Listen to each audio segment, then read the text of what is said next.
Sa isang gabi ng misteryo at kapalaran, isang birhen ang nakatakdang pumasok sa isang bar, isang lugar na puno ng kasayahan, ngunit para sa kanya, ito'y isang mundo ng takot at kawalan ng pag-asa. Si Ligaya Rivera, isang dalagang may inosenteng mukha at pusong puno ng pangarap, ay napilitang tahakin ang landas na hindi niya kailanman pinangarap. Ngunit sa kabila ng kanyang kaba, hindi niya alam na ang gabing iyon ang magdadala sa kanya sa isang kwento ng pag-ibig, pagkabigo, at muling pagkabuhay. Sa gitna ng ingay at ilaw ng bar, isang bilyonaryong customer ang tila natulala nang makita ang isang anti-gang kwintas na dala ng isa sa mga tauhan ng bar. Ang kwintas na ito, na minsan niyang ibinigay sa kanyang kababata at unang pag-ibig, ay biglang bumalik sa kanyang buhay. Ito na nga ba ang matagal ko nang hinahanap, tanong niya sa sarili habang ang kanyang puso'y muling nabuhay sa alaala ng nakaraan. Ngunit ang mas mahalagang tanong ay, makikita ko pa kaya siya? At kung makita ko man, may natitira pa kayang pag-ibig sa aming mga puso? Mga kaibigan, samahan niyo kami sa isang kwento ng pag-ibig na puno ng misteryo at emosyon. Isang kwento na tiyak mag-iiwan ng marka sa inyong mga puso. Simulan na natin. Sabi nga nila, ang mundo ay umiikot sa pera. Kapag may pera ka, ikaw ay mahalaga. Madali mong mabibili ang hustisya, at para kang Diyos na sinasamba ng marami. Ngunit paano kung ikaw ay lumaki sa hirap? Paano kung ang tingin sa iyo ng lipunan ay mababa dahil lamang sa estado mo sa buhay? Ito ang realidad na kinakaharap ng marami, at ito rin ang kwento ni Ligaya. Sa maliit na silid kung saan siya nagmumuni-muni, ang kanyang mga matay puno ng luha habang tinitingnan ang kanyang refleksyon sa salamin. Sa kabila ng kanyang kagandahan, ang kanyang puso ay puno ng sakit. Hindi siya sanay maglagay ng kolorete, ngunit ngayong gabi, kailangan niyang gawin ito. Ito na ba ang buhay na nakalaan para sa akin? Tanong niya sa sarili. Hoy, Ligaya, ano bang tinutunganga mo dyan? Bilisan mo at baka nandoon na ang unang customer mo, sigaw ng kanyang tiyahin, na siyang nagpalaki sa kanya mula nang mawala ang kanyang mga magulang. Ang boses nito'y puno ng galit at kawalang pakialam. Tandaan mo, ako ang nagpalaki sa'yo. Panahon na para kumita ka para sa akin, dagdag pa nito. Opo, Chang, mahina niyang sagot habang pilit na pinipigilan ang pagpatak ng kanyang luha. Si Ligaya, na minsan ay puno ng pangarap, ngayon ay tila isang ibong nakakulong sa hawla ng kahirapan. Ngunit sa kabila ng lahat, hindi niya kayang sumuko. Sa kanyang puso, may isang tinig na patuloy na nagbibigay sa kanya ng lakas. Naniniwala ako na kaya mo, sabi ng tinig ng isang batang lalaki sa kanyang alaala. Si Ethan Carter, ang kanyang kababata at unang pag-ibig, ay laging nandyan para sa kanya noong sila'y bata pa. Kaya ko ba talaga, Ethan, bulong niya sa sarili habang pinipikit ang kanyang mga mata, umaasang kahit papaano'y maramdaman niya ang kanyang presensya.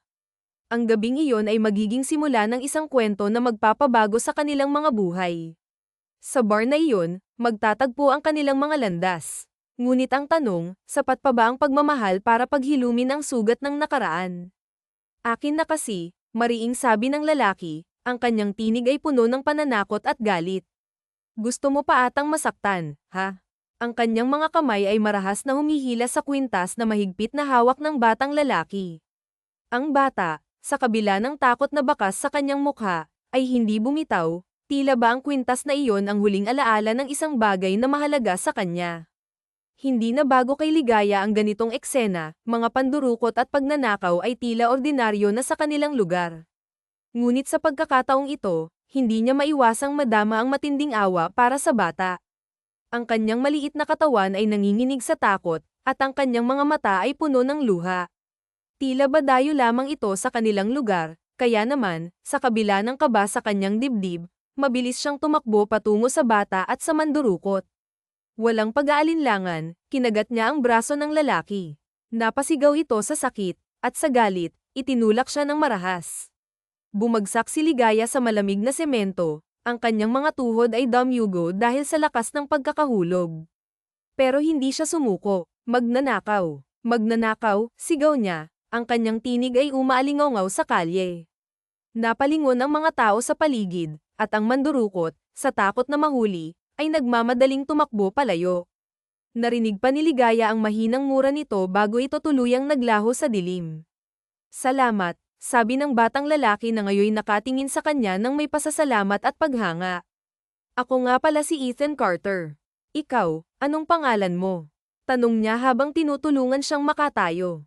Ligaya ang pangalan ko, sagot niya, pilit na ngumingiti sa kabila ng sakit na nararamdaman. Sa susunod, mag-iingat ka, ha? Huwag kang lalabas mag-isa dito, lalo na kapag gabi. Maraming mandurukot dito, dagdag pa niya, ang kanyang boses ay puno ng pag-aalala. Simula noon, naging magkaibigan ang dalawa. Hindi naman kasi nalalayo ang barangay kung saan tumutuloy si Ethan Carter sa bahay nila. Sa mga sumunod na araw, madalas na silang nagkikita. Nalaman ni Ligaya na nagbabakasyon lamang si Ethan sa kanilang probinsya kasama ang kanyang ama. Sa kabila ng madalas niyang pagiging madungis at amoy pawis, hindi siya inalintana ng ama ni Ethan na makipaglaro sa bata. Isang araw, habang naglalaro sila, ikinwento ni Ethan na ang kwintas na muntik ng manako ay isang anti-gang alahas na may disenyong puso. Iyon pala ay isang mahalagang alaala mula sa kanyang ina na pumanaw na. Pareho nilang alam ang pakiramdam ng mawalan ng mahal sa buhay, kaya't sa murang edad ay agad silang nagkaintindihan. Engineer rin pala ang gusto mo. Tiyak na magiging magaling kang engineer, masayang sabi ni Ethan nang marinig ang pangarap ni Ligaya. Oo, sana. Kasi ganoon din ang trabaho ni Papa, eh. Ang kaso, mukhang malabo, sagot ni Ligaya, bakas ang lungkot sa kanyang tinig. Bakit naman, tanong ng batang lalaki, puno ng kuryosidad. Sabi kasi ni Tiyang Margaret Brooks, wala daw mararating ang mga kagaya naming mahirap. Kapag tumanda daw ako, magbebenta na lang daw ako ng laman para mabuhay kami, inosenteng sagot ni Ligaya, hindi lubos na nauunawaan ang kahulugan ng mga salitang iyon. Anong magbebenta ng laman? Inosenteng tanong ni Ethan. Basta, hindi ko rin alam, eh. Pero yun ang laging sinasabi sa akin ni Tiyang, sagot ulit ni Ligaya. Basta, naniniwala ako sa'yo. Alam ko na kaya mo. Ikaw pa ba? Ang galing-galing mo kaya, sabi ni Ethan, ang kanyang ngiti ay nagbigay ng kaunting liwanag sa puso ni Ligaya. Ngunit ilang araw lang ang lumipas, bigla na lang naglaho si Ethan. Hindi na siya muling nakita ni Ligaya. Sobrang lungkot ang naramdaman niya, pakiramdam niya ay muli siyang nawalan ng kakampi. Ngunit dala-dala niya hanggang sa paglaki ang mga magagandang sinabi ni Ethan sa kanya. Sa kabila ng hirap, pinilit niyang magpatuloy. Ang batang si Ethan Carter ang unang nagtiwala at naniwala sa kanya. Siya rin ang nagbigay ng lakas ng loob kay Ligaya na abutin ang kanyang mga pangarap. May bumili na rito, tsaka hindi mo afford ang presyo nito. Sabi ng tiyahin niya, ang boses ay puno ng yabang at kawalang respeto. Ang kanyang mga mata ay tila nagliliwanag sa kasakiman habang tinitingnan ang lalaking kausap. Wala pang isang segundo, mahigpit siyang hinailan nito papunta sa likod ng bar. Sa sobrang panghihina at takot, wala siyang nagawa kundi sumunod na lamang, kahit pa ang bawat hakbang niya ay tila papalapit sa isang bangin. Margaret Brooks, kanina pa naghihintay ang customer mo. Dalian mo na, sabi ng isang babaeng nakasalubong nila. Ang tono nito ay tila may halong panunuya, ngunit hindi iyon alintana ng tiyahin niya. Sa halip, mas lalo pa itong nagmadali, hinayla siya papasok sa isang silid na tila ba may itinatagong mga lihim na hindi dapat makita ng iba. Sir, magandang gabi po, bungad ng tiyahin niya, ang boses ay nag-iba, naging mas maamo, mas mapanlinlang. Pasensya na at medyo natagalan kami. Pero tingnan nyo naman, sir. Sobrang ganda, hindi po ba? Maputi at makinis ang balat, malusog ang dibdib, at higit sa lahat, birhen na birhen. Sure ako dyan, sir, kasi pamangkin ko ito, eh. No boyfriend since birth. Tinext ko na sa inyo ang presyo kanina, sir. Jackpot na jackpot kayo dito kasi kayo ang pinakaunang customer niya. Dugtong pa nito, ang bawat salita ay parang kutsilyong tumatarak sa puso ni Ligaya.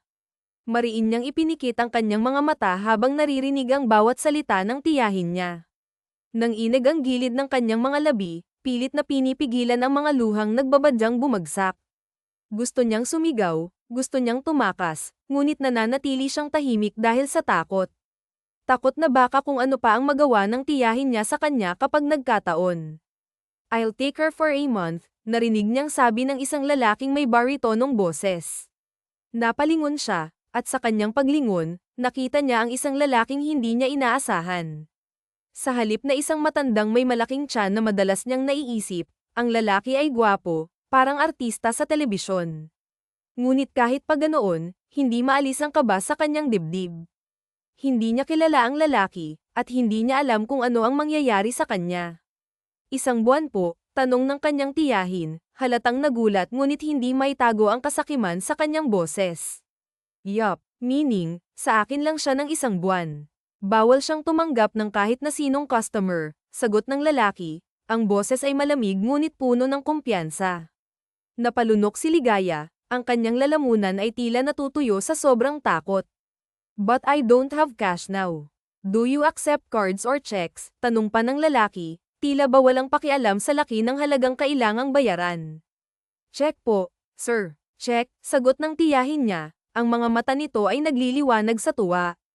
Habang pinipirmahan ng lalaki ang tseke, naramdaman ni Ligaya ang lalim ng titig nito sa kanya. Tila ba sinusuri nito ang bawat bahagi ng kanyang pagkatao. Agad niyang iniwas ang kanyang tingin, ngunit hindi niya mapigilan ang sunod-sunod na paglunok ng laway dala ng kaba. So, sa akin ka muna ng isang buwan, sabi ng lalaki matapos pirmahan ang tseke. You might want to say goodbye to your tita for the meantime. Isang buwan mo siyang hindi makakasama, dagdag pa nito, ang tono ay parang isang utos.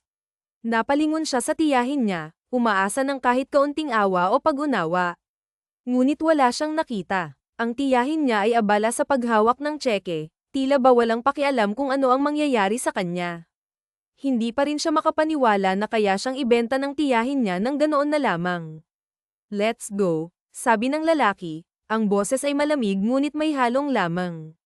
Wala na siyang nagawa kundi sumunod, ang kanyang mga paa ay mabigat, parang may mga tanikala. Nang ipasok ng lalaki ang sasakyan sa harap ng isang napakalaking bahay, hindi niya mapigil ang mapang-angga. Hindi ito bahay, isa itong mansyon. Let's get inside, sabi ng lalaki, nakangiti. Tumango siya, ngunit ang kaba sa kanyang dibdib ay hindi nawawala. Hindi niya magawang tanungin ang pangalan nito o kung ano ang balak nito sa kanya. Ang kanyang isip ay puno ng takot at pangamba. Pagkapasok nila sa bahay, sinalubong sila ng katahimikan. Napakaganda ng loob ng mansyon, ngunit tila ba may lungkot na bumabalot dito. Maupo ka muna sa sofa, sabi ng lalaki, ang boses ay mahinahon. Wala siyang nagawa kundi sumunod. Nang makita niyang hinubad ng lalaki ang coat nito, mas lalo siyang kinabahan. Nang inag ang kanyang buong katawan nang maramdaman niyang umupo ito sa tabi niya. Hey, are you okay? Tanong ng lalaki, ang boses ay puno ng pag-aalala. Naramdaman niya ang mainit na kamay nito sa kanyang braso. Alam kong natatakot ka, but you should relax, Ligaya. Walang mangyayari sa atin, dagdag pa nito, ang tono ay puno ng lamang. Nagangat siya ng tingin, gulat sa narinig. Hindi ka nandito para sa kung anumang bagay na iniisip mo. Okay, I just need someone to talk to, sabi ng lalaki. Po, talaga po, sir, tanong niya, hindi makapaniwala. Just call me Ethan Carter, sagot nito, ang ngiti ay tila nagpapakalma sa kanya. You know, I grew up without having so much friends. Kaya siguro naging ganito ako. Weird ba? Gumastos pa ako ng malaki para lang may makausap, sabi nito, ang tono ay may halong lungkot. Sa wakas, bahagya siyang napangiti. Hindi po kayo weird, sir.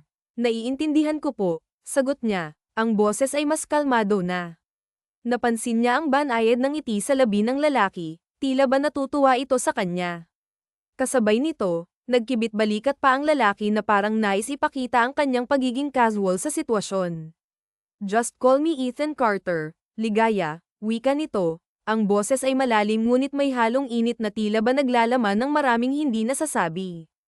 To answer your question, may malalim na dahilan, pero ayoko munang sabihin yun sa ngayon, dagdag pa ng lalaki, ang tono ay makahulugan, parang may itinatagong lihim na hindi pa oras para ibunyag. Bahagya siyang napanguso, hindi alam kung paano sasagutin ang sinabi nito. Sa halip, pinili niyang manatiling tahimik, hinahayaan ang lalaki na magpatuloy. So, payag kang maging kaibigan ako for a month, tanong ng lalaki, ang ngiti nito ay hindi nawala, at ang boses ay nanatiling malumanay. Para bang ang bawat salita nito ay naglalaman ng pangakong wala siyang dapat ikatakot. As if naman po na may choice ako, Nabayaran niyo na po si Tiyang, sagot niya. Ang tono ay may halong biro, ngunit sa ilalim nito ay naroon ang katotohanang hindi niya may kaila. Mahina ulit na natawa ang lalaki. Ang tunog ng tawa nito ay tila musika sa kanyang tenga, nakakapawi ng bahagya sa kanyang kaba. I'm not that heartless, Ligaya. Bukas ang pinto para sa'yo. Kung hindi mo ako gustong maging kaibigan, pwede ka nang bumalik sa tiyahin mo, sabi ng lalaki. Ang boses ay mababa ngunit puno ng sinseridad. Parang sinasabi nito na kahit ano pa ang piliin niya, nariyan ito para suportahan siya.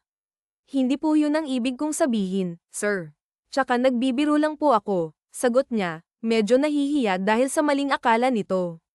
Ang mga pisngi niya ay bahagyang namula, ngunit pilit niyang itinago ang kanyang pag-aalala.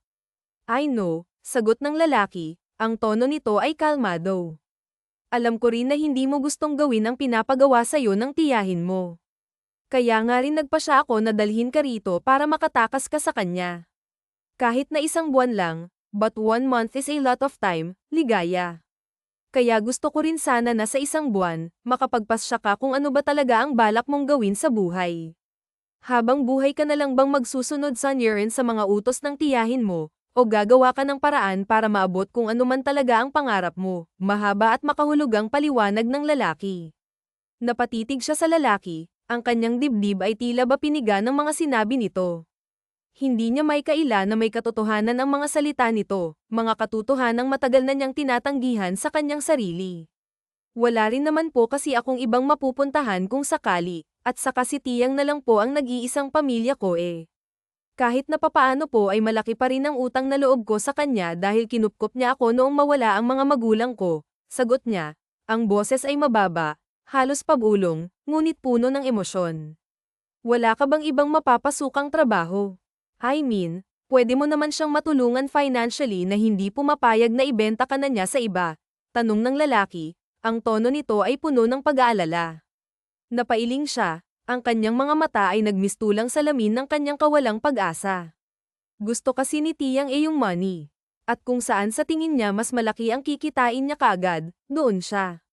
Nagtatrabaho ako dati sa isang fast food at binibigay ko sa kanya lahat ng sahod ko, kasi nga mula pagkabata lagi na nga niyang sinasabi na magbenta na lang daw ako ng laman at yun ang bagay na kinatatakutan kong mangyari, pero hindi pa rin sapat sa kanya. Kaya yun, pinase niya ako at pinilit na heto, ibenta na lang, may halong pandulumong dagdag pa niya. Then, hindi siya mabuting tao kung ganun. Kahit pa sabihin natin na siya na lang ang nag-iisang pamilya mo, kaya ang tanong dito, siya ba, pamilya talaga ang turing sa'yo? Base kasi sa mga narinig ko mula sa'yo, sa tingin ko ay hindi, sagot ulit ng lalaki, ang boses nito ay malamig ngunit puno ng katotohanan. Natahimik siya, ang mga salita ng lalaki ay tumama sa kanya ng diretso, parang isang sibat na tumagos sa kanyang puso.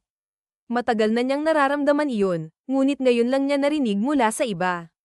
Sa tingin niyo po ba kaya kung magsimula ulit na mag-isa kapag umalis na ako sa poder ni Tiyang, mahina ang boses na tanong niya, ang kanyang mga mata ay puno ng takot ngunit may bahagyang pag-asa. Naniniwala ako sa'yo. Naniniwala ako na kaya mo. Alam ko na kaya mo, walang pag-aalinlangang sagot ng lalaki, ang boses nito ay puno ng kumpiyansa na tila ba ito ang mismong lakas na kailangan niya. Nagulat siya, ang kanyang puso ay bahagyang lumuwag, at sa unang pagkakataon, naramdaman niya ang bahagyang liwanag sa gitna ng kanyang madilim na mundo. Napangiti siya, at sa ngiting iyon ay naroon ang konting pag-asa na baka nga may tsansa pa siyang magbago. Sa mga sumunod na araw, naramdaman ni Ligaya ang kakaibang kapayapaan sa bahay ni Ethan Carter. Ang lalaki ay laging nagpapakita ng kabutihan sa kanya, at kahit naabala ito sa trabaho, hindi nito nakakalimutan na kumustahin siya tuwing gabi.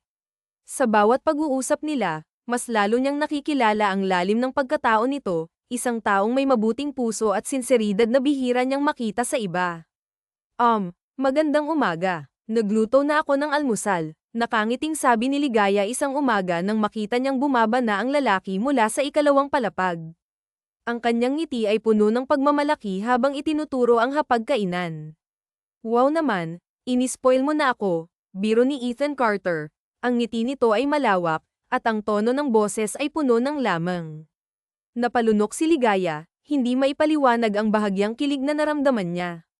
Palabiro ka talaga. Ang mabuti pa, umupo ka na lang rito at kumain bago ka pumasok sa trabaho. Gagawan din kita ng kape, sagot niya. Ang boses ay malumanay, ngunit ang kanyang mga mata ay puno ng kasiyahan.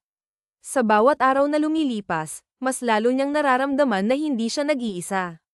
Sa piling ni Ethan Carter, natutunan niyang muling mangarap at umasa na may mas maliwanag na bukas na naghihintay sa kanya. Anyways, hindi ako papasok sa trabaho ngayon. Wala naman akong masyadong mga gagawin sa opisina kaya nag-decide ako na mag-day off na muna. Ikaw ba, may balak ka hanggang gawin ngayong araw? Mahabang wika pa nga ng lalaki bago nagsimula sa pagkain. Wala naman, dito lang sa bahay maghapon, malumanay nga na sagot ni Ligaya. If that's the case, gusto mo bang mamasyal tayo ng mall? Tanong ng lalaki at bahagya ulit siyang nakadama ng gulat kahit panormal na pagtatanong lang yun. Hindi niya alam pero ang una niyang naisip ay inaaya siya nitong mag-date. Pakiramdam tuloy niya na babaliw na nga siya kasi binibigyan niya ng meaning ang mga bagay na hindi naman dapat. Ano naman ang gagawin natin sa mall? Mababa ang boses at may halong kaning tanong naman niya. Kahit na ano. Pwede tayong manood ng sine tapos kumain tayo sa labas. Pagkatapos ay mag-grocery na rin tayo lalo na't mukhang paubos na ang stock sa mini pantry at ref, sagot naman ng lalaki. At saka alam ko na may mga kailangan kang bilhin for personal use like napkin, maybe, dagdag pa nga ng lalaki kaya agad nga siyang napaubo. Hindi kasi inakala ni Ligaya na maririnig niya yun mula rito. Ano bang gamit mo? Yung with wings o wala? Teka. Ano bang difference nun guys? Ang tanong pa nga ng lalaki. Sunod-sunod pa nga na napaubo ang ginawa ni Ligaya. Agad pa nga niyang naramdaman ang pag-iinit ng magkabilang pisngi niya dahil doon. Grabe namang tanong yan, tsaka kumakain tayo. Ano bang klaseng topic yan? Wika na nga lamang ni Ligaya kaya mahina na lang na natawa si Ethan Carter. Pasensya na, it doesn't mean anything. I mean, curious lang ako kung ano ang difference ng dalawa. Pero mag-mall tayo mamaya ha. Medyo matagal na rin kasi akong hindi nakakapagliwaliw dahil sa dami ng trabahong ginagawa at since nagpasya ako na mag-day off ngayon, might as well susulitin ko na, malumanay ang boses na saad nito. Tipid namang ngumiti si Ligaya bago tumango. Ikaw ang bahala, wala rin naman akong gagawin dito eh. Ang tanging naisagot na nga lamang niya. Ano ba normally ang ginagawa mo rito kapag wala ako? Tanong pa nga ng lalaki. Minsan nanonood ng TV, minsan naman nagbabasa ng mga libro sa mini library, pero madalas inaabala ko ang sarili ko sa mga gawaing bahay. Nililinisan ko yung mga pansin ko na medyo marumi na o kaya may agyo, sagot nga ng babae kaya marahang tumango si Ethan Carter. Gusto ko lang malaman mo na hindi kita pinagbabawalang umalis o lumabas ng bahay, okay? Like what I've said before, bukas ang pinto para sa'yo. I mean, it literally. Baka lang kasi naiisip mo na hindi ka pwedeng lumabas at naiinip ka na rito pero hindi ka lang nagsasabi. Mahinahong saad naman ni Ethan Carter. Okay lang naman ako rito at sa laki ng bahay, hindi naman ako naiinip, sagot na nga lang ulit niya. Sabi pa nga nito, tsaka gastos pa yun, sayang yung maiipon ko sana. Tumango ang lalaki, gusto mo bang kumuha ako ng kasambahay? I mean, para lang may gumawa ng mga gawaing bahay, hindi mo naman kasi trabaho yan. Tsaka parang may kasama at nakakakwentuhan ka pa rin dito, mababa ang boses na wika ng lalaki. Hindi na, madali lang namang gawin ang mga gawaing bahay eh. Kayang-kaya ko na yun, tsaka masyado ng malaki ang ginastos mo sa akin. Dun palang sobra na akong nagpapasalamat dahil pansamantala akong nakatakas sa tiyahin ko. Sa ganitong paraan lang ang alam kong gawin para kahit papaano makabawi ako sa'yo. Tsaka pasensya ka na ha kung medyo malaki yung siningil ng tiyahin ko, mukhang pera kasi talaga yon eh, mahabang sagot nga ni Ligaya. Pero sa totoo lang ay ayaw sabihin sa kanya ni Ethan Carter kung magkano ang binayaran niya sa tiyahin nito, pero tiyak siya na malaki yon. Pansamantala, you mean may balak ka pa ring bumalik sa tiyahin mo pagkatapos ng isang buwan? Nakakunot ang noon na tanong ng lalaki kaya saglit siyang natigilan. Sa totoo lang hindi ko rin alam. Hindi pa ako nakakapagdesisyon kung ano ang gagawin ko, mababa ang boses na sagot naman niya. Bahagya pa nga siyang nakadama ng pait kasi mula nung gabing ibenta siya ng tiyahin niya ay hanggang ngayon hindi pa rin ito nagpaparamdam sa kanya na hindi nga ito nag-text man lang para tanungin ang kalagayan niya o kumustahin siya. Ang huling naaalala niya ay ang malawak nitong ngiti at nagniningning nitong mga mata habang titig na titig sa tseke na binayad ni Ethan Carter sa kanya. I can always give you a much more decent job, ligaya, kapag natapos ang isang buwan. Pwede ka ring pansamantalang manatili pa rito habang hindi ka pa nakakakuha ng sarili mong apartment o habang nag-iipon ka pa. I mean, alam ko na hindi kita dapat pangunahan sa mga desisyon mo pero nag-aalala lang naman ako sa'yo. Hindi ko gusto na gawin mo ang isang bagay na hindi mo naman gustong gawin, puno ng sinseridad na wika ng lalaki na siyang nagpangiti sa kanya. Alam ko naman yun kaya nga sobrang thankful ako sa'yo, malumanay na sagot nga niya. Hindi pa talaga tayo magkakilala pero dahil sa kabutihan mo, pakiramdam ko matagal na tayong magkaibigan. At gaya ng sinabi ko, gaya mo ay wala rin akong gaanong kaibigan sa paglaki ko kaya sobra talaga kitang naa-appreciate. Masaya ako na makilala at maging kaibigan ka, mahaba at puno ng sinseridad na dagdag pa nga nito. Hindi ba talaga, nakangiti at makahulugang tanong naman ng lalaki sa kanya. Ha, ano pong ibig niyong sabihin, nalilitong tanong naman ng babae. Mahina ulit na natawa si Ethan Carter bago nagkibit balikat. Masaya rin ako na naging magkaibigan tayo, ang tanging sagot na nga lamang nito. Kaya sa huli ay bahagya na nga lang siyang napanguso at hindi na nagtanong kahit pa ang totoo ang pakiramdam niya ay merong hindi sinasabi si Ethan Carter sa kanya. Nagpatuloy pa sila sa kwentuhan habang kumakain ng agahan. Nang matapos ay si Ligaya na nga rin ang nagligpit at naglinis ng mga pinagkainan tapos ay dumiretso na nga siya sa silid na pansamantalang tinutuluyan para maligo sa banyo na nasa loob nun. Nang matapos ay muli siyang bumalik sa sala at agad niyang nakita si Ethan Carter na prenteng nakaupo sa sofa habang hinihintay siya. Ready? Nakangiting tanong pa nga ng lalaki sa kanya nang makita niya ito kaya marahan na lang siyang tumango. Hindi naman na sila nag-aksaya pa ng oras na bumiyahe papunta sa pinakamalapit na mall. 9:00 ng umaga yun nang makarating sila. Gaya ng sinabi ni Ethan Carter sa kanya kanina habang kumakain sila ng agahan, agad silang dumiretso sa cinema para mamili ng mapapanood. Anong gusto mong panoorin? Tanong sa kanya ng lalaki habang nakatayo sila sa harap ng listahan ng mga showing na pelikula. Okay lang naman sa akin kahit na ano, basta huwag lang horror kasi medyo matatakotin ako, sagot nga niya kaya mahinang natawa ang lalaki. Sayang, horror pa naman ang gusto ko.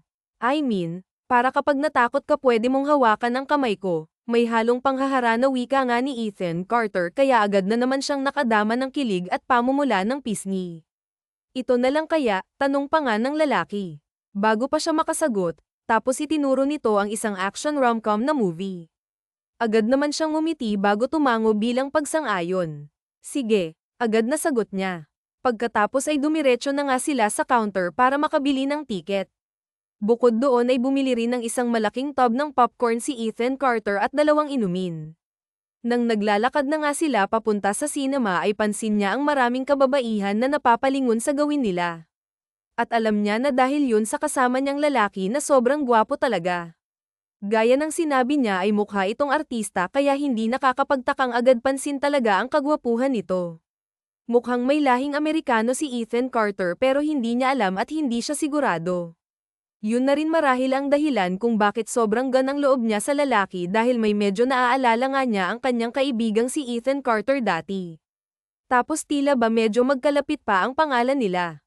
Baka naman matuno ako sa Katie titig mo niyan ha. Bigla siyang bumalik sa realidad nang sabihin niya ni Ethan Carter habang naglalakad sila. Sa kanya napagtantong titig na titig nga siya rito. Iniisip ko lang kung may lahi ba kayong Amerikano, pagdadahilan naman niya. Pure-blooded Pinoy ako, nakangiting sagot naman ang lalaki kaya muli siyang napatango.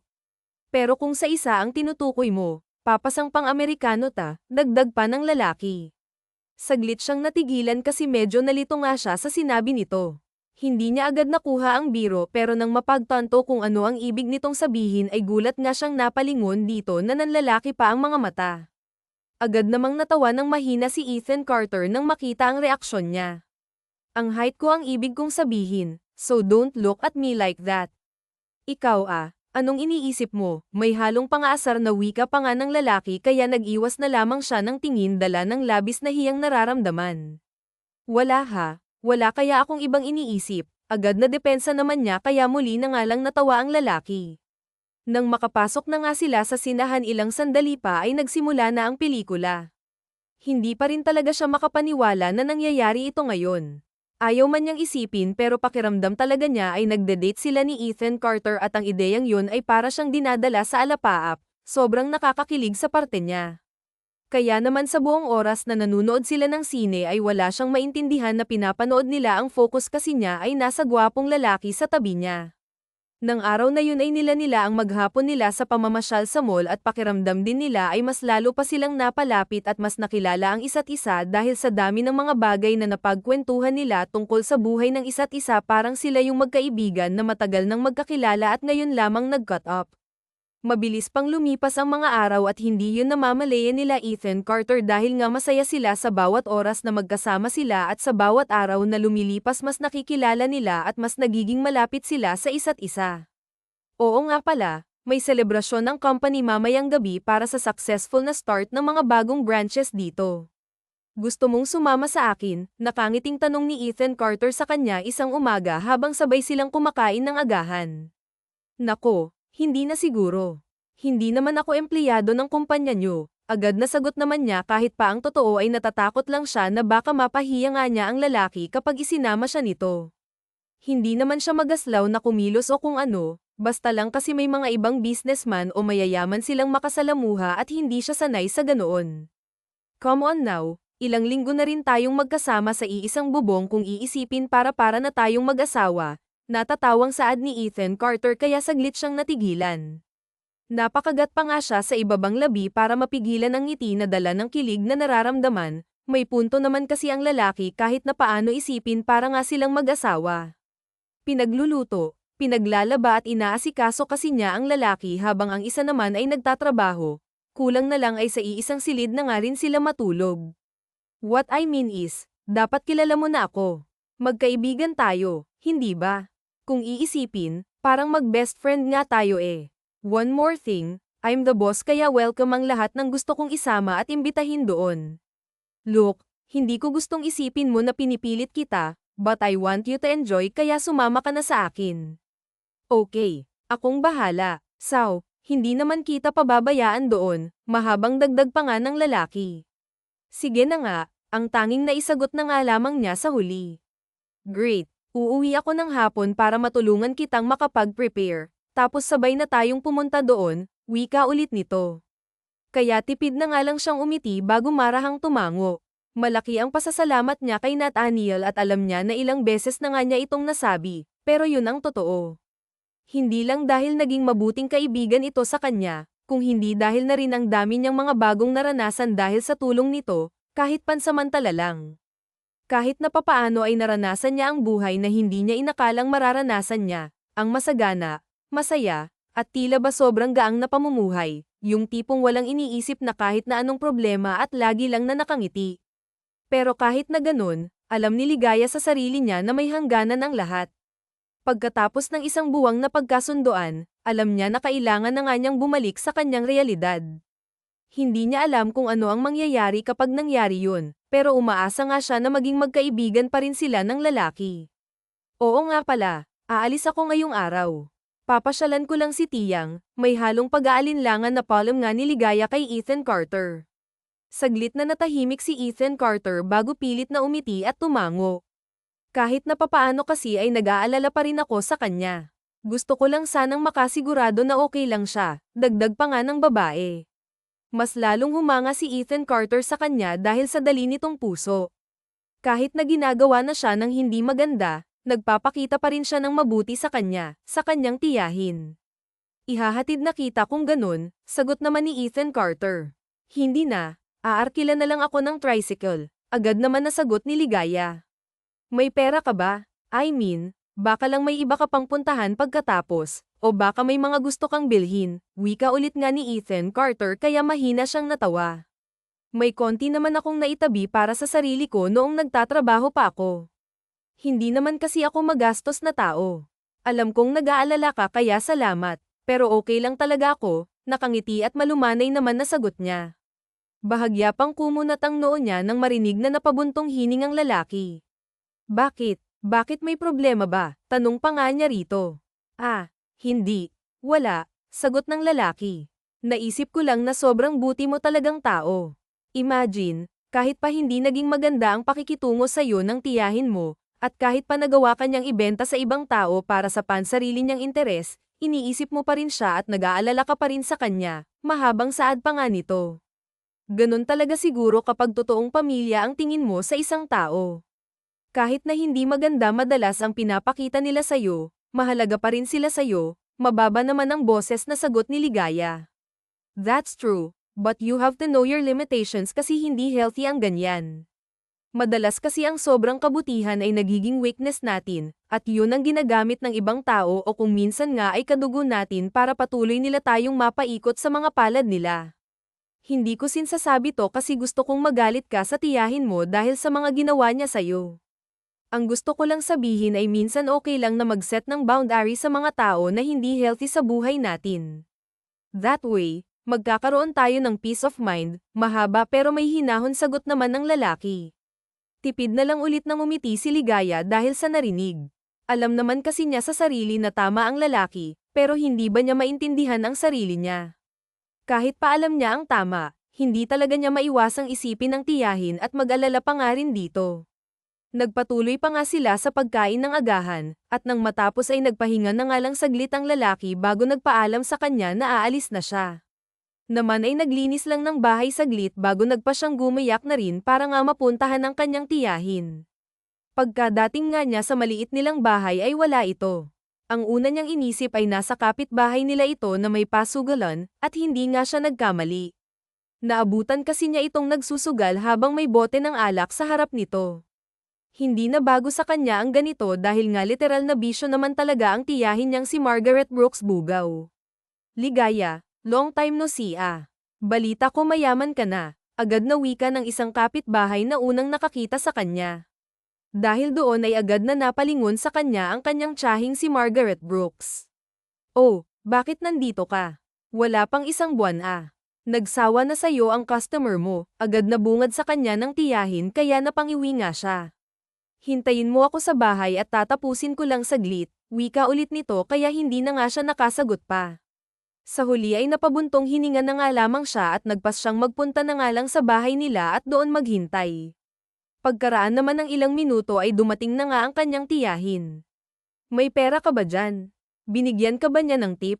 Halatang mayaman tapos ang gwapo pa, swerte mo sa unang customer mo, sunod-sunod pa nga nased ng tiyahin ng babae. Pinasyalan ko lang po kayo para kumustahin, catch ang mababa ang boses na saad nga ni Ligaya.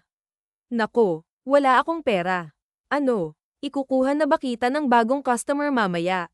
Kung may pera ka dyan, pahingi naman pangtong its lang, wika pa nga nito kaya napangiwi na naman siya. Mariin pa nga siyang napapikit. Hindi man lang siya nito kinumusta, tiyang. Kahit na minsan po ba, tinuring niyo akong pamilya, mahinahong tanong nga niya dahilan kung kaya't gulat na napalingon nga sa kanya ang tiyahin. Anong klaseng tanong ba yan ha?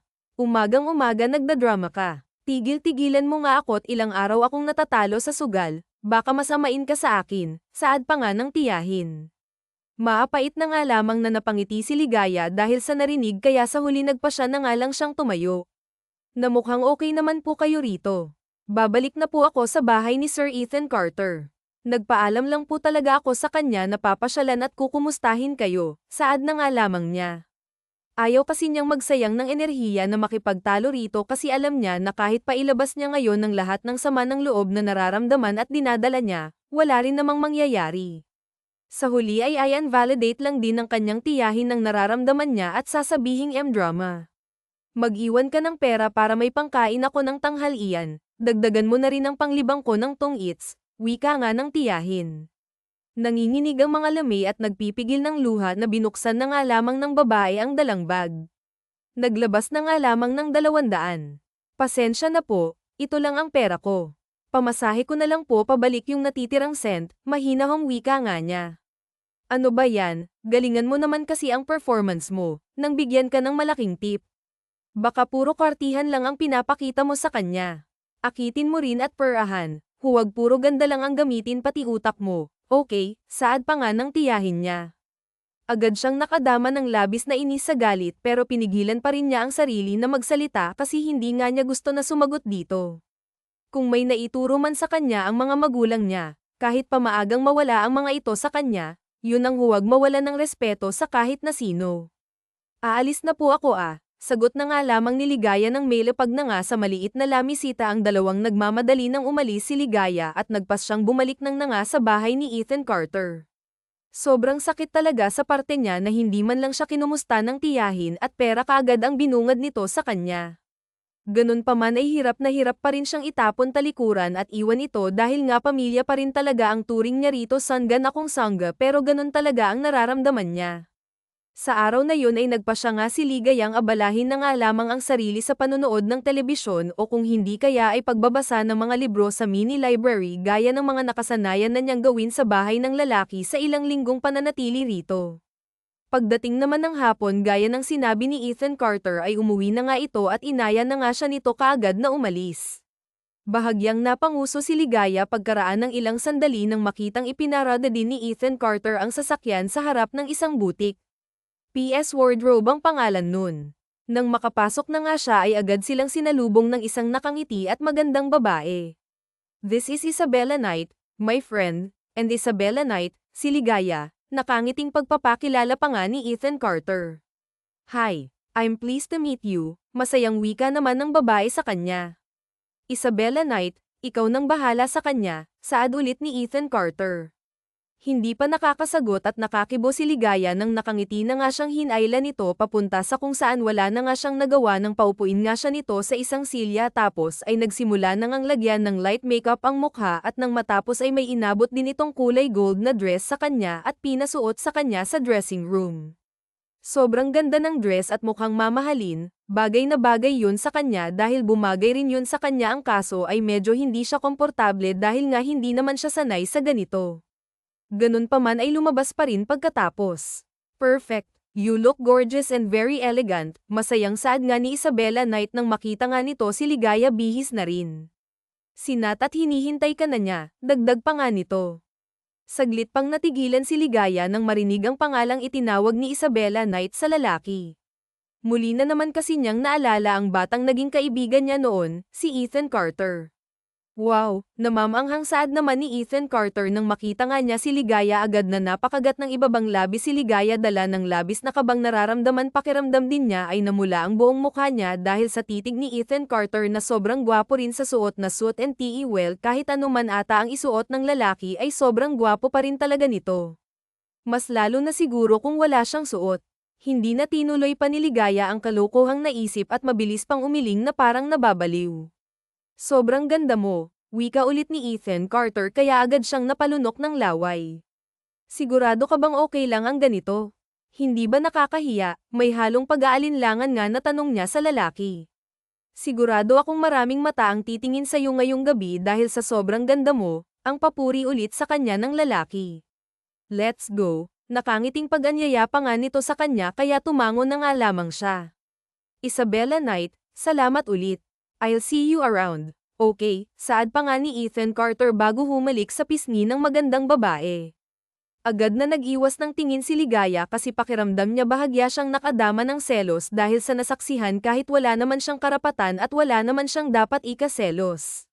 Ganun pa man ay mas pinili nga niya na iwaksi yun sa isip niya at huwag na nga lang pansinin after all alam naman kasi niya na hindi talaga pwedeng magselos ang isang kagaya niya sa kagaya ni Ethan Carter aminado siya sa sarili niya na nitong mga nakaraang linggo na nakasama niya ang lalaking naging sobrang ganang loob niya rito paano ba naman kasi napakabait niya.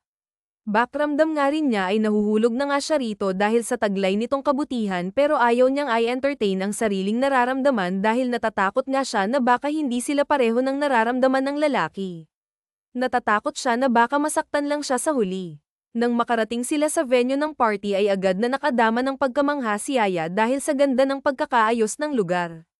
Sobrang dami ring tao, na bihis lahat, at tila ba nagsisimula ng mag-enjoy sa masayang gabi. Sir Ethan Carter, magsisimula na po. Tatawagin po kayo sa stage in a few minutes para sa speech nyo, nakangiti at magalang na wika ng isang babae na lumapit sa table kung nasaan sila. Okay, thank you, Saad naman ang lalaki pero lumingon sa kanya at sabing, "Will you be fine here?" "Mabilis lang ako," saad nga ng lalaki kay Ligaya. "Oo naman," sagot naman ito agad. Namang tumayo si Ethan Carter mula sa pagkakaupo tapos nagpa siya ng maglakad papunta sa stage nang tawagin siya ng host. Medyo nagulat pa nga si Ligaya nang may dalawang lalaki ang umupo rin sa mesa nila, mukhang nasa edad na ang mga ta. "I'm Nilo Del Firo, tatay ni Ethan Carter, and you are?" Nakangiti at malam na tanong ng isa sa kanya na siyang labis niyang ikinagulat. "Ah, magandang gabi po sir. Ligaya po, Sofia Rivera." May halong kaba na pagpapakilala sa ng lalaki. "Mukhang magaling pumili ang anak mo kagaya mo, kumpare." Nakangiting saad naman ang kasama ng ama ni Ethan Carter. "I'm Victor Reed. Connected ka ba sa mga Fausto na nagmamay-ari ng hotels and restaurants na sa CES?" Tanong pa nga nito. Umiling naman si Ligaya kaagad. "Nako, hindi po sir." Mababa ang boses na tanong niya. "Hindi. Then what do you do for a living?" "Ang mga magulang mo, ano ang pinagkakaabalahan?" Kuryoso tanong pa nga nito sa kanya. "Kumpadre, huwag mo namang i-pressure ang date ng anak ko at baka isipin na balak ko na silang ipakasal." Pagbibiro naman ng tatay ni Ethan Carter. "I'm just asking her, kumpadre." Natatawang sagot naman ang lalaki rito. Sagot na nga lamang ni Ligaya, "Wala na po ang mga magulang ko eh. At dati po akong nagtatrabaho bilang isang waitress sa isang fast food chain." Mababa ulit ang boses na sagot naman ni Ligaya. Agad pa nga siyang nakadama ng takot kasi alam niya sa sarili na isang bugaw ang tiyahin niya at kaya siya naging kaibigan ni Ethan Carter ay dahil ibinenta siya nito sa lalaki ito, ang isang bagay na ayaw mangyari ni Ligaya, kaya ayaw sana niyang sumama kay Nathaniel. Baka kasi dahil sa estado ng buhay niya ay mapahiya lang niya ang lalaki, bagay na siyang ayaw niyang mangyari. "Oh, okay." Sagot naman ng lalaking nagtanong na tila ba nakadama ng kaunting disappointment. "Iya, if I may ask, ano bang tinapos mo sa kolehiyo?" Mahinahong tanong naman sa kanya ng tatay ni Nat. High school lang po kasi ang tinapos ko. Hindi na po ako nakatungtong sa kolehiyo dahil sa kawalan ng pera. Mas pinili ko po na magtrabaho agad para makatulong sa tiyahin ko na kumupkop sa akin. Pero may balak naman po akong mag-aral ulit." Magalang na sagot nga ni Ligaya. "Tama yan, Iya. Wala namang pinipiling edad ang edukasyon. I mean, kahit na ano pang tinapos mo, at the end of the day, nasa diskarte mo pa rin naman yan. Pero iba pa rin ang may tinapos kahit na papaano. Tandaan mo yan." Nakangiti at malumanay na saad pa nga nito. Agad siyang napangiti kasi tilbas sobrang ganding kausap ng tatay ni Ethan Carter. Halata sa paraan ng pananalita nito na mabuti rin siyang tao gaya ng anak niya. Hindi na nakapagtataka na sobrang buti rin ni Ethan Carter. Pakiramdam din niya ay nakita na nga niya sa kung saan ang lalaki dahil pamilyar ito sa kanya, pero hindi niya matandaan kung saan at kung kailan. "Good evening." Hindi na nga siya nakasagot nang marinig ang boses ni Ethan Carter na nasa stage na kung kaya't sabay-sabay silang napalingon doon. "Well, first and foremost, I want to thank God for always blessing us with good things. Second, gusto ko rin pong magpasalamat sa mga taong naniwala at nagtiwala sa amin. We wouldn't be here today kung hindi po dahil sa inyo. And third, I want to thank the person who inspires me to be better and to do well in life." Nakangiting. Panimula nito, bago po namin pagplanuhan ni Dad na magbukas ng mga branches dito, alam namin na hindi magiging madali. Wala naman kasing madali sa mundo at lahat ay kailangang paghirapan. Isa pa, isang malaking risk ang business. Madalas, nakakatakot sumugal, pero kung patuloy tayong matatakot ay wala namang mangyayari at magbabago. But despite all the challenges, who would have thought na nandito tayo lahat ngayon para i-celebrate ang successful start ng bagong branches ng ating hardware, gas station, real estate, at iba pa. Hindi po ba? Well, ayoko namang patagalin pa ang speech na ito. I just want to thank each and every one of you, at gusto ko lang ding sabihin na habang buhay pa tayo, hindi pa huli ang lahat para abutin natin ang mga pangarap natin. Nakahuhulog ang speech ni Ethan Carter habang titig na titig sa kanya. Pakiramdam tuloy niya ay may nais itong iparating, pero hindi naman niya moari kung ano. Sometimes it's hard, but life is a risk that we have to take. Just do good things and good things will follow. Iyon lang po, and enjoy the night. Saglit pa nga siyang ngumiti kay Ligaya bago nga nagpalakpakan ang lahat. Nagtataka naman si Ligaya dahil parang sobrang makahulugan naman ata ng sinasabi nito habang nakatingin pa sa kanya. Parang nakaramdam tuloy siya ng kakaiba. Pagkatapos noon ay naglakad na nga pababa ng stage si Ethan Carter para makabalik na nga sa pwesto nila Dad. I didn't know that you'd be here. Nakilala nyo na po ba si Ligaya? Nakangiting saad pa nga ni Ethan Carter. I wouldn't miss this, I hope. And yes, nakilala ko na siya. You have a good friend here. Masayang sagot naman ng ama sa kanya. Congratulations, anak. You never failed to make me proud. Dagdag pa nga ng ama ni Ethan Carter. Nang magsimula na nga silang kumain ng dinner ay tahimik lang si Ligaya na nakikinig sa usapan ng tatlong lalaking kasama niya. Madalas ay puro tungkol sa negosyo at hindi naman siya makarelate. Although, minsan naman ay tinatanong at kinakausap din siya ni Ethan Carter, maging ang ama nito. Dahil doon ay napagtanto nga niya kung gaano kay Totong kalayo ang agwat ng buhay nila ng lalaki. Pakiramdam niya ay para itong isang bituin na ang lapit kong tanawin pero imposibleng maabot. Oo nga pala, Iya, kung mag-aaral ka ulit sa kolehiyo, anong kurso ang kukunin mo? Tanong sa kanya ng tatay ni Ethan Carter. Simula pa po nung bata ako, pangarap ko na po maging engineer gaya ng papa ko, nakangiting sagot naman niya. Nakita niya na napangiti rin si Ethan Carter dahil sa sinabi niya. Engineer ang papa mo. Fausto, right? Medyo gulat na tanong nito. Bahagya namang kumunat ang noo niya bago tumango. By any chance, Arthur Hamilton ba ang pangalan niya? Tanong pa nga nito. Bahagyang umawang ang bibig ni Ligaya dahil sa narinig bago muling tumango. Kilala niyo po yung papa ko, agad na tanong pa nga nito. Siya ang naging engineer ng pinakaunang hardware ko sa Maynila. He is a very good engineer and what he does sobrang galing.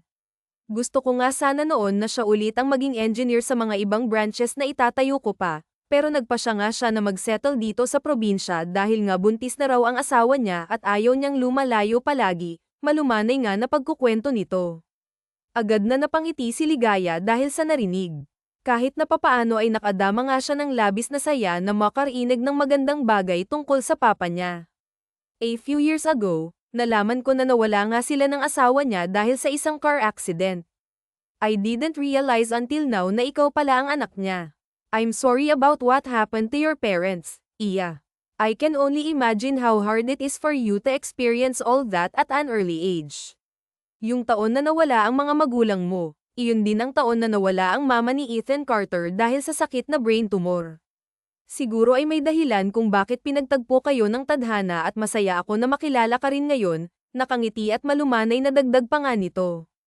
Ano nga pala ang nangyari doon sa truck driver na nakabunggo sa sinasakyan nila? Tanong pa nga ng ama ni Ethan Carter. Ang natatandaan ko pong sinabi ni Tiyang, nakulong daw po eh. Lasing daw po kasi, pero wala na po sa akin ang mga nangyari noon. Naniniwala po kasi ako na may rason kung bakit nangyayari ang mga bagay. Siguro kaya po naranasan ko ang mga ganoon nung bata pa ako kasi mas hinuhubog pa po ako ng Panginoon, kasi gusto niya akong maging malakas sa murang edad, kasi baka may mas maganda po siyang plano para sa akin, mahinahong sagot naman ni Ligaya. Saglit pa nga siyang napalingon kay Ethan Carter na nakangiti pa rin habang titig na titig sa mukha niya. May problema ba? Mababa ang boses na tanong niya sa lalaki. Ah, hindi. Wala. Hindi ko lang maiwasang hindi mapatitig sa'yo habang nagsasalita ka. Bakit ba sobrang ganda mo? Sagot naman ni Ethan Carter sa kanya. Mahinang natawa ang tatay ni Ethan Carter na parang natutuwa sa kanila at kinikilig pa. Siya naman ay nag-iwas na lang ng tingin para maitago ang pamumula ng kanyang mukha. Pero aminado nga si Ligaya na sobra na naman siyang kinilig dahil sa sinabi ni Ethan Carter. Lumipas pa ang mga araw at huling linggo na ng isang buwang pinag-usapan at pananatili ni Ligaya sa bahay ni Ethan Carter. Ayaw man niyang aminin, alam niya sa kanyang sarili na sa mga araw na kasama niya ito ay tuluyan nang nahulog ang loob niya sa lalaki. Sa totoo lang ay hindi pa rin siya desidido kung ano ang dapat at tamang gawin pagkatapos ng isang buwan. Kahit pa sinabi ni Ethan Carter sa kanya na welcome pa rin siyang manatili pansamantala sa bahay nito kung ayaw na nga niyang bumalik sa tiyahin niya, nahihiya pa rin siya sa lalaki dahil nga sobra na ang naitulong nito sa kanya. Hey, are you okay? Mahinahong tanong sa kanya ng lalaki ng gabi habang nakatambay siya sa balkonahe at nagpapahangin. Saglit naman siyang lumingon dito bago tipid na ngumiti at tumango. Oo, Nagpapahangin lang. Hindi kasi ako makatulog eh. Mababa ang boses na sagot naman niya. Pagkatapos ay muli nga niyang ibinalik ang mga mata sa kalangitan na puno ng makikislap na mga bituin. Hindi rin ako makatulog, sagot naman ng lalaki. Honestly speaking, iniisip ko na patapos na ang isang buwan. Iniisip ko kung ano ang magiging desisyon mo, dagdag pa nga ni Ethan Carter na siyang labis na ikinagulat ni Ligaya. Muli siyang napalingon sa lalaki dahil doon at agad na nagtama ang kanilang mga mata na nauwi sa matamang titigan. Totoo kaya na kapag nawala ang isang tao, nagiging bituin ito, mababa ang boses na tanong ni Ligaya kay Ethan Carter. Kumunat naman ang noo ng lalaki dahil medyo nalito siya sa narinig. Sobrang imposible kong iisipin, pero gusto kong maniwala doon. Kasi sa ganoong paraan, naiisip ko na malapit lang sa akin ang mga magulang ko at ginagabayan pa rin nila ako. Kahit na papaano, nakakahanap ako ng comfort sa ganoon, mahinahong dagdag pa nga niya. Mahal na mahal ni Papa si Tiyang kasi maaga rin silang naulila at lumaki silang dalawa na magkasama. Sa tingin mo ba, magagalit sila sa akin kung iiwan ko na si Tiyang? May halong panlulumo tanong pa nga ni Ligaya. Sagot naman ni Ethan Carter, kung nasaan man ang mga magulang mo, alam ko na hindi sila masaya sa gustong mangyari sa'yo ng tiyahin mo at mas gugustuhin nila na iwan mo na siya, sagot naman ng lalaki. Kaya tipid ulit siyang napangiti. Alam mo, sa totoo lang, natatakot lang naman talaga ako na maging mag-isa sa buhay. Kaya rin siguro hirap akong magdesisyon sa kung ano ang gagawin ko. Kaya kahit na hindi maganda ang mga ginagawa ni Tiyang, hindi ko pa rin siya maiwan kasi kahit na papaano ay may natatawag akong pamilya. Sino ba namang hindi matatakot na maging mag-isa sa buhay, hindi ba? Pagsasabi nga niya ng totoo. Hindi ka naman nag-iisa. Kasama mo ako, seryosong sagot ng lalaki habang titig na titig pa rin sa kanya. Agad na napalunok ng laway si Ligaya dahil pakiramdam niya ay dinadala siya sa ibang dimensyon ng lalim ng titig ng lalaki. Gusto niyang mag-iwas ng tingin pero hindi niya magawa. Gulat na gulat siya nang mas lumapit sa kanya si Ethan Carter. Para rin siyang nagugat sa kinatatayuan niya na hindi makagalaw. Ilang sandali pa ay marahang yumuko ang lalaki at gamit nga nito ang boses na tila nang aakit, "I've been wanting this for days now, Ligaya. I'm sorry but I can no longer hold myself back." Hirap na hirap ang boses na saad nito bago siya nito dinampian ng halik sa labi. Mahinang napasinghap si Ligaya nang maramdaman ang malambot na labi ng lalaki. Bahagya pang umawang ang bibig niya dahilan kung kaya't mas nabigyan si Ethan Carter ng pagkakataon na mas halikan pa siya hanggang sa mahanap na nga lang niya ang sarili niya na hinahalikan din ng lalaki pabalik. Isang mainit at malalim na halik ang pinagsaluhan nila habang ang preskong hangin ay niyayakap ang kanilang mga palat. Nang maputol ang halik ay tila ba umakyat ang lahat ng dugo ni Ligaya. Agad siyang nakadama ng labis na hiya at hindi na nga niya magawang tumingin pa ng diretso sa lalaki. Tandaan mo na nandito lang ako lagi para sa'yo, Ligaya. Hindi ka nag-iisa, kasama mo ako sa lahat, puno ng lamang at sinseridad na saad pa nga ng lalaki. Muli na namang napangiti si Ligaya bago marahang tumango. Salamat, pero, medyo late na rin kasi. Matulog na tayo. Puno ng kaba at pautal-yutal na saad niya bago nagmamadali at patakbong pumasok sa loob. Narinig pa nga niya na mahinang natawa si Ethan Carter sa naging reaksyon niya. Pagkapasok ni Ligaya sa kwartong tinutuluyan niya ay agad niyang sinara ang pinto at sumandal pa nga sa likod noon habang hawak ang dibdib na sobrang lakas at bilis ng kabog. Muntik pa nga siyang mapatalon sa gulat nang biglang kumatok si Ethan Carter sa nakasarang pinto. Gusto ko lang sabihin na ang tamis ng labi mo at sobrang cute mo kapag namumula ang mukha mo at nahihiya ka. Good night, Ligaya. Puno ng lamang at may halong panghaharas na saad ni Ethan Carter mula sa nakasarang pinto. Para namang baliw si Ligaya na napakagat sa ibabang labi habang pigil na pigil ang pagngiti. Patakbo pa siyang sumampa sa kama at nagpagulong-gulong doon dala ng labis na kilig. Hindi pa rin kasi siya makapaniwala sa mga nangyari. Ganun pa man ay sobrang saya niya. Kahit puyat siya kinabukasan dahil nga hindi siya agad na nakatulog ng gabing iyon ay masaya pa rin siya. Baka around alas 7 or 8 PM na akong makakauwi mamayang gabi. Medyo madami kasing trabaho at meetings ngayon, pero huwag ka nang magluto ng dinner. Kain tayo sa labas, nakangiti at puno pa rin ng lamang na saad ni Ethan Carter habang sabay silang kumakain ng agahan. Kaya ko namang magluto para sana mas makatipid tayo. Ano bang paborito mong pagkain? Lulutuin ko, sagot naman ni Ligaya kay Ethan Carter. Mukhang enjoy ka sa paggawa ng wifely duties ah. Alagang-alaga ako sa'yo, nang haharang na sagot ng lalaki kaya bahagyang napanguso ito. Look, I appreciate it, pero gusto kitang makadate kung hindi pa iyon obvious. So hayaan mo na akong ilabas ka mamayang gabi, okay? Unless binabasted mo na ako, napapangiting wika ng lalaki kaya bahagyang umawang ang bibig niya. Parang indirectly na kasing sinabi ng lalaking nanliligaw ito sa kanya. Hindi na nakasagot pa si Ligaya para muling itago na lang ang ngiti na gustong kumawala sa labi niya. Pagkatapos kumain ng agahan ay hindi na nga nagpahinga pa si Ethan Carter. Nagpaalam na ito agad sa kanya na papasok na nga sa trabaho. Nang akmang magliligpit na nga siya ay bahagyang kumunat ang noo niya nang mapansin na iwan ni Ethan Carter ang cellphone nito. Kaya naman niya itong kinuha para may hahabol sana sa lalaki, pero nakaalis na nga ito. Muli naman siyang napalingon sa cellphone nang mag-vibrate iyon at agad na nanlaki ang mga mata niya sa nabasang mensahe. Nuts! I'm pregnant. What am I going to do? Iyon ang mensahe na mula sa pangalang Isabella Knight. Biglang bumalik sa isip ni Ligaya ang magandang babaeng nag-ayos sa kanya nang isinama siya ni Ethan Carter sa company event nito. Hindi tuloy maiwasang isipin ni Ligaya kung ano ang meron sa dalawa at saka kung magkaibigan lang ba talaga sila. Bakit si Ethan Carter ang tinatanong niya kung anong gagawin niya ngayong buntis ito? Si Ethan Carter ba ang ama?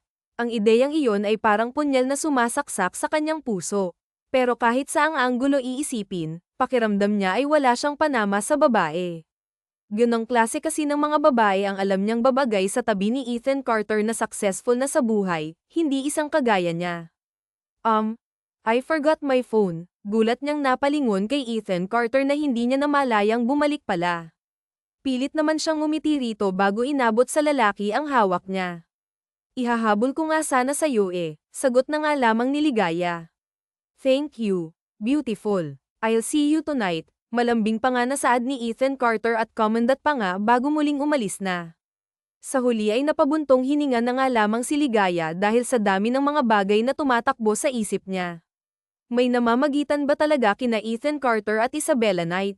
Si Ethan Carter ba ang ama ng pinagbubuntis ng babae? Kung oo, bakit hinalikan pa nga siya ng lalaki? Bakit nilalamang pa siya nito? Hindi rin niya alam ang sagot. Pero dahil doon maghapon lang si Ligayang tumunganga sa kwarto at iniisip ang tungkol sa mga bagay na iyon.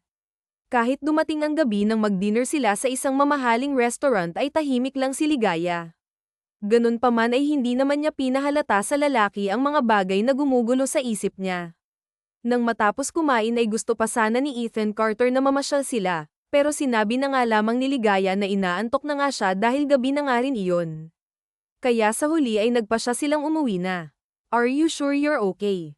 I mean, kanina ko pa kasi napapansin na tahimik ka, mahinahong tanong ng lalaki pagkapasok nila sa bahay. Oo, baka kulang lang ako sa tulog kagabi kaya maaga akong inaantok ngayon, pagdadahilan naman niya. Nang makapasok na nga si Ligaya sa kwarto at makahiga na nga sa kamay, ilang minuto rin siyang tumitig lang sa kisame tapos ay naisip nga niya na siguro ay kailangan na nga niyang makausap si Ethan Carter. Wala rin naman kasing mangyayari kung patatagilan pa niya para lang matapos na ang mga gumugulo sa isip niya. Kaya naman nagpasya nga siyang lumabas ng silid at naabutan nga niya sa balkonahe si Ethan Carter. Akmang lalapit na nga siya rito at magsasalita, pero agad siyang natigilan nang marinig na tila ba may kausap sa phone ang lalaki. Stop laughing, Isabella Knight.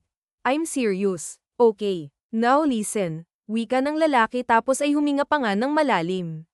This may sound too fast but, can you be my girlfriend? Mahina siyang napasinghap dahil sa narinig. Pakiramdam nga ni Ligaya ay hindi na nga niya kailangan pang makausap ang lalaki dahil malinaw na ang lahat.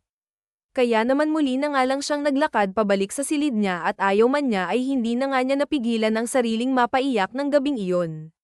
Hindi ulit siya agad na nakatulog, pero nakapagpasya na nga siyang aalis na at babalik na lang sa tiyahin niya. Wala na rin namang sense na manatili pa nga siya rito lalo na't mukhang bubuo na ng sariling pamilya si Ethan Carter at alam niya na hindi tamang manatili pa nga siya sa bahay nito. Kinaumagahan ay maaga nga siyang tumayo para maipaghanda ng agahan ng lalaki sa huling pagkakataon. Nang matapos ay inayos na nga rin niya ang mga gamit niya at bago siya umalis ay nag-iwan din siya ng sulat sa hapag na nagsasabing umuwi na nga ito at nagpasalamat lang din siya sa lahat ng tulong na binigay sa kanya ng lalaki. Chang, huwag na po kaya. Maghahanap na lang po ako ng ibang mapagkakakitaan para mabuhay tayo, nanlulumong wika ni Ligaya nang muli siyang dalhin ng tiyahin sa bar. Kauuwi lang niya kaninang umaga pero ngayong gabi ay balak na naman siya nitong ibenta sa ibang lalaki. Ano? Aasa tayo sa kakarampot na kikitain mo.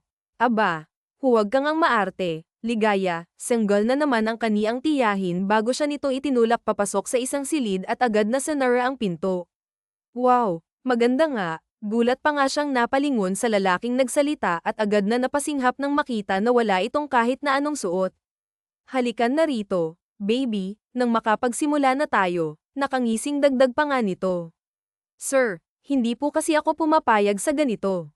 Kakausapin ko po yung tiyahin ko. Huwag mo akong aaran at binayaran na kita. Agad na sanggal naman ang matandang lalaki bago siya nito mahigpit na hinawakan sa kamay at pilit na hinayla papunta sa kama. Sinubukan ni Ligayang magpumiglas, pero sadyang mas malakas ang lalaki sa kanya. Kaya mariin na nga lamang siyang napapikit nang marahas siyang itinulak ng lalaki pahiga sa kama. Gulat naman silang napalingon sa lalaki nang biglang nagbukas ng marahas ang pinto. Agad na napaluha si Ligaya at nakahina ng maluwag nga ang makita si Ethan Carter kahit pamukha itong galit ay alam niyang ligtas na nga siya. Nagmamadaling lumapit si Ethan Carter sa lalaki at walang paabi niya itong sinapak. Agad naman itong napahiga sa kama at napadaing dala ng sakit na natamo. Pagkatapos noon ay marahas na nga siyang hinayla ni Ethan Carter palabas ng bar. Ilang beses ko nang sinabi sa'yo na huwag ka nang babalik sa tiyahin mo. Ano ka ba naman, Ligaya? Nag-iisip ka ba ha? Galit na sanggal nga ng lalaki nang nasa parking lot na nga sila. Paano kung hindi ako nakarating agad? E di napahamak ka na, nag-aalalang sabi nga nito. Sorry, nanlulumo at naiiyak na nga nasagot niya.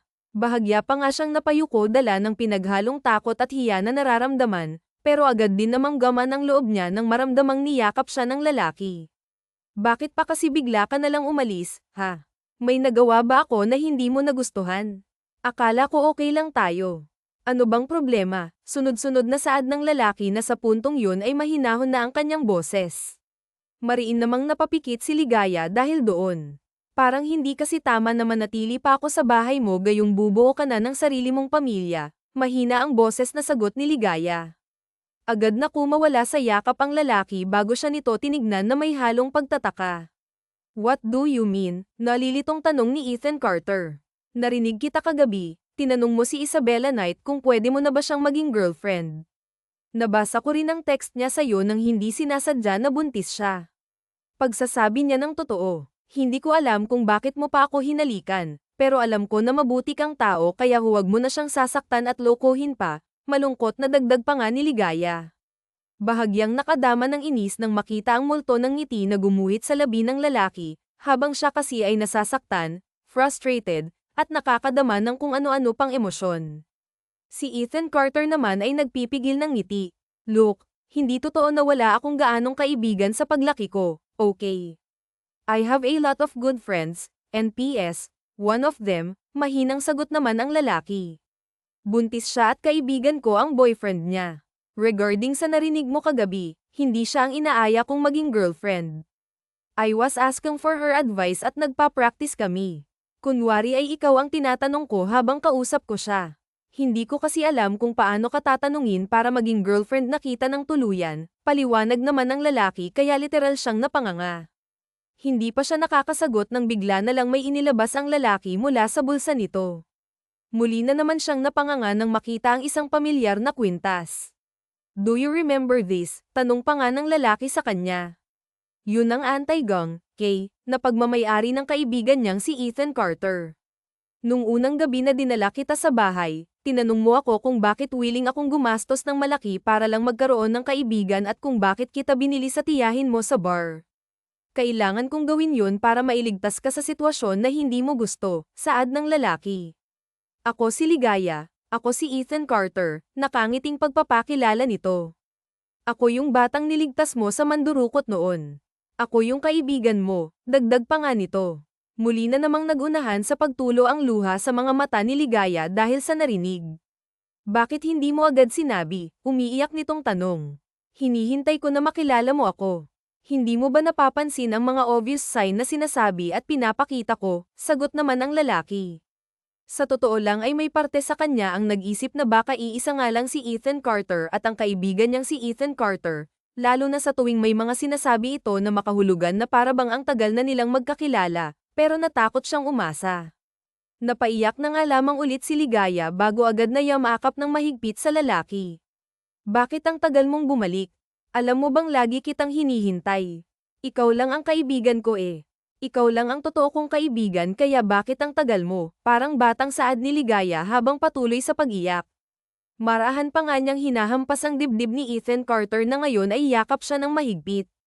I'm sorry. I'm really, really sorry. Promise hindi na ako aalis ulit. Bulong naman ng lalaki habang marahang hinaplos ang likod niya na tila pinapatahan siya. Huwag ka nang aalis, please. Huwag mo na akong iiwan ulit. Nakakatakot mabuhay na walang kakampi kaya huwag mo na akong iiwan. Please, patuloy nga sa pagluha na bulong ni Ligaya. Agad namang nakadama ng labis na awa si Ethan Carter sa kaibigan, pero kahit na papaano ay parang may kung anong mainit na bagay ang humaplos sa kanyang puso dahil alam niyang pinagkakatiwalaan siya nito. Nang gabing iyon ay napag-usapan at naayos nila ang lahat ng misunderstandings at formal na ring sinabi ni Ethan Carter na manliligaw nga raw siya kay Ligaya. Paano mo pala nalaman na nandoon ako sa bar? Nakakunot noong ang tanong ni Ligaya sa lalaki. Sa puntong yun ay nasa bahay na nga sila ni Ethan Carter. Sobrang dami kong kailangang gawin ngayong araw kaya hindi kita agad napuntahan, pero pagkatapos sa trabaho, dumiretso agad ako sa inyo. Wala kayo nang tiyahin mo doon kaya ang una kong naisip ay ang bar at tama nga ako, paliwanag ng lalaki. I don't want to be selfish, Ligaya, but I'm sorry sa puntong ito, hindi na ako papayag na umuwi ka pa sa tiyahin mo. Hindi ka naaalis sa poder at paningin ko, maliwanag ba? Ayokong mapahamak ka at gamitin ka lang niya, dagdag pa nga ng lalaki. Bahagya naman siyang napanguso kasi hindi niya alam ang isasagot niya. Sorry ulit kung hindi ako agad na nagpakilala sa'yo, ha? At sorry kung hindi man lang ako nakapagpaalam na aalis noong mga bata pa tayo. Nung nasa tamang edad na ako, I became very busy trying to prove myself to other people kaya hindi rin kita agad na balikan. Kaya nang malaman ko ang balak ng tita mo, hindi na ako nagdalawang isip na gumawa ng aksyon, mahabang dagdag pa nga nito. Marami pa silang mga napag-usapan. Naging emosyonal man ay naging maayos din naman ang lahat sa huli. Kinabukasan, habang sabay silang kumakain ng agahan ay nakatanggap ng tawag si Ligaya mula sa hindi pamilyar na numero. Nang sagutin niya yon ay nalaman niya na mula yun sa police station. Sinabi nila sa kanya na nakakulong daw ang tiyahin nito dahil sa pagiging bugaw. Bukod doon ay dahil na rin daw sa pinagbabawal na gamot. Siyempre, sobrang nagulat si Ligaya sa narinig. Pero nagpasya pa rin siya na puntahan ito at sinamahan naman siya ni Ethan Carter. Gawan mo ng paraan, Ligaya. Hindi ako pwedeng magtagal dito. Piyansahan mo ako, giit ng tiyahin niya nang kaharap na nga nila ito. Noon bailable po ang human trafficking sa pagkakaalam ko at isa po yun sa mga kaso nyo, mahinahong sagot naman ni Ethan Carter. Aba, wala akong pakialam. Kailangan kong makalabas dito, sanggal naman ito. Tiya. Mahinahong saad naman ni Ligaya. Sobra po akong nagpapasalamat kasi kinupkop niyo ako nang mawala ang mga magulang ko. Kahit na ni minsan hindi ko po naramdaman na pamilya ang turing niyo sa akin, masaya pa rin po ako kasi nagkaroon pa rin po ako ng pamilya dahil sa inyo. Pero, tiya, kung nandito po si Papa, sa tingin niyo po ba matutuwa siya sa mga gusto niyong ipagawa sa akin? Sa tingin niyo po ba matutuwa siya sa mga ginagawa niyo, emosyonal na saad nito? Tigilan mo ako sa mga drama mo, Ligaya, ha? Gumawa ka ng paraan para makalabas ako dito, muling giit ng tiyahin niya kaya naman mariin na lang na napapikit si Ligaya para pigilan ang luha sa pagtulo. Kahit anong gawin niya, hindi niya mapalambot ang tiyahin niya. Tiya, gusto ko pong magsimula ulit sa buhay.